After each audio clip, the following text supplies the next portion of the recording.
شروع اللہ کے نام سے جو بڑا مہربان نہایت رحم والا ہے۔ ہا میم، اس کتاب روشن کی قسم کہ ہم نے اس کو مبارک رات میں نازل فرمایا، ہم تو رستہ دکھانے والے ہیں۔ اسی رات میں تمام حکمت کے کام فیصل کیے جاتے ہیں، یعنی ہمارے ہاں سے حکم ہو کر بے شک ہم ہی پیغمبر کو بھیجتے ہیں۔ یہ تمہارے پروردگار کی رحمت ہے، وہ تو سننے والا جاننے والا ہے۔ آسمانوں اور زمین اور جو کچھ ان دونوں میں ہے سب کا مالک، بشرطے کہ تم لوگ یقین کرنے والے ہو۔ اس کے سوا کوئی معبود نہیں، وہی جلاتا ہے اور وہی مارتا ہے، وہی تمہارا اور تمہارے پہلے باپ دادا کا پروردگار ہے، لیکن یہ لوگ شک میں کھیل رہے ہیں۔ تو اس دن کا انتظار کرو کہ آسمان سے صریح دھواں نکلے گا جو لوگوں پر چھا جائے گا، یہ درد دینے والا عذاب ہے۔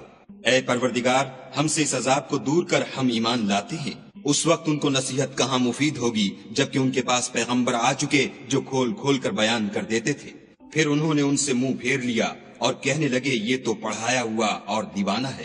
ہم تو تھوڑے دنوں عذاب ٹال دیتے ہیں مگر تم پھر کفر کرنے لگتے ہو۔ جس دن ہم بڑی سخت پکڑ پکڑیں گے تو بے شک انتقام لے کر چھوڑیں گے۔ اور ان سے پہلے ہم نے قوم فرعون کی آزمائش کی اور ان کے پاس ایک عالی قدر پیغمبر آئے جنہوں نے یہ کہا کہ خدا کے بندوں یعنی بنی اسرائیل کو میرے حوالے کر دو، میں تمہارا امانت دار پیغمبر ہوں، اور خدا کے سامنے سرکشی نہ کرو، میں تمہارے پاس کھلی دلیل لے کر آیا ہوں، اور اس بات سے کہ تم مجھے سنگسار کرو اپنے اور تمہارے پروردگار کی پناہ مانگتا ہوں، اور اگر مجھ پر ایمان نہیں لاتے تو مجھ سے الگ ہو جاؤ۔ تب موسیٰ نے اپنے پروردگار سے دعا کی کہ یہ نافرمان لوگ ہیں۔ خدا نے فرمایا کہ میرے بندوں کو راتوں رات لے کر چلے جاؤ، اور فرعونی ضرور تمہارا تعاقب کریں گے، اور دریا سے کہ خشک ہو رہا ہوگا پار ہو جاؤ، تمہارے بعد ان کا تمام لشکر ڈبو دیا جائے گا۔ وہ لوگ بہت سے باغ اور چشمے چھوڑ گئے، اور کھیتیاں اور نفیس مکان اور آرام کی چیزیں جن میں عیش کیا کرتے تھے۔ اسی طرح ہوا اور ہم نے دوسرے لوگوں کو ان کا مالک بنا دیا۔ پھر ان پر نہ تو آسمان اور زمین کو رونا آیا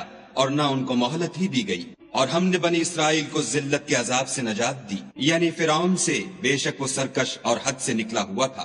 اور ہم نے بنی اسرائیل کو اہل عالم سے دانستہ منتخب کیا تھا، اور ان کو ایسی نشانیاں دی تھیں جن میں صریح آزمائش تھی۔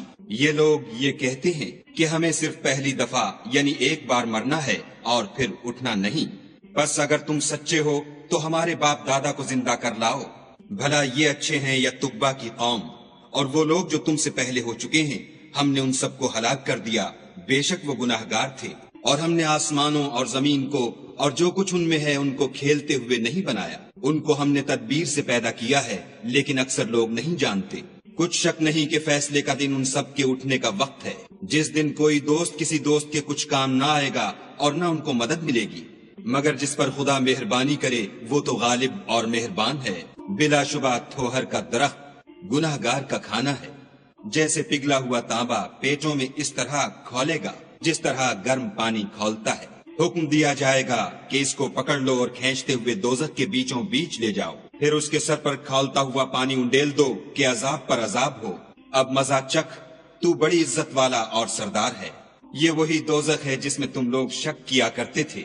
بے شک پرہیزگار لوگ امن کے مقام میں ہوں گے، یعنی باغوں اور چشموں میں، حریر کا باریک اور دبیز لباس پہن کر ایک دوسرے کے سامنے بیٹھے ہوں گے۔ وہاں اس طرح کا حال ہوگا، اور ہم بڑی بڑی آنکھوں والی سفید رنگ کی عورتوں سے ان کے جوڑے لگائیں گے۔